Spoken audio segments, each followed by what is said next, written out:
अच्छा आपको इंसान बनना है ना, जिसमें आपको बड़ी समझ विकसित हो। अभी तुम्हें ऐसा लगता है नहीं कि तुम्हें सब कुछ आता है, ऐसा लगता है ना कभी कभी होता है, कभी कभी भ्रम हो जाता है। इंसान प्रवृत्ति है, पता है।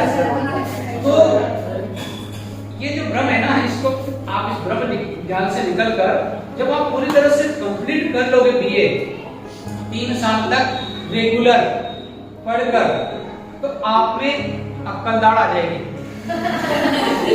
ये मान के चलना। फिर जो इस अवस्था के अंतर्गत हमारे मन में जो आंधी और तूफान की भावनाएं होती है, हम चीर फाड़ने की बात करते हैं, तेरे लिए जान हाजिर करेंगे, ये सारी बातें भूल जाओगे। समझ में आई? जब इंसान के अंदर जब आत्मबोध हो जाता है ना, उसको लग जाता है कि मेरा जीवन किस उद्देश्य से मुझे जीवन मिला है और मुझे मेरे जीवन में क्या करना है, तो फिर वो ऐसे फालतू फालतू बातें नहीं करता। करेगा ये, समझ में आई ना? वो कब करेगा ये जो फालतू की बातें? उसको वो आत्मज्ञान नहीं मिला, या तुम खुद को उसने पहचाना नहीं। मूल प्रॉब्लम उसी की वजह से होता है। समझ में आई कुछ बात?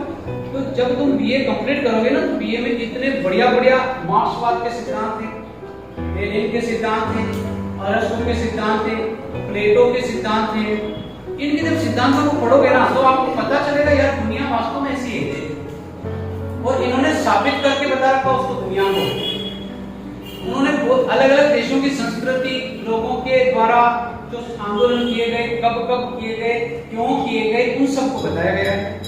और ऐसा नहीं है कि भारत की गुलाम रहा या भारत में ये स्थिति, भारत में तो बहुत बाद में आई, पहले दुनिया के देशों में ये चीजें हो चुकी है। और 1857 की क्रांति भी भारत में हुई, तो डायरेक्ट क्रांति भारत में नहीं हो गई। उन्होंने दूसरी क्रांति को कॉपी किया था, जैसे रूस की क्रांति हुई थी, फ्रांस में क्रांति हुई थी, उसको देखकर इन्होंने यहाँ करेंगे, पहले यहाँ नहीं हुई थी। समझना।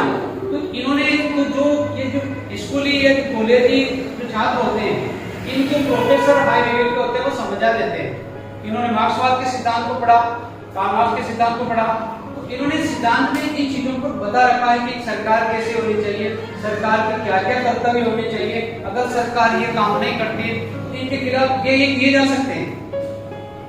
तो उस दौर में, 60 के दौर में, जब सरकार काम सही नहीं कर पा रही थी, स्टूडेंट ने, विद्यार्थियों ने इसके खिलाफ जगह जगह आंदोलन कर दिया। और वो आंदोलन जो है वो मार्क्सवाद और लेनिन जो थे उनके विचारों से प्रभावित होकर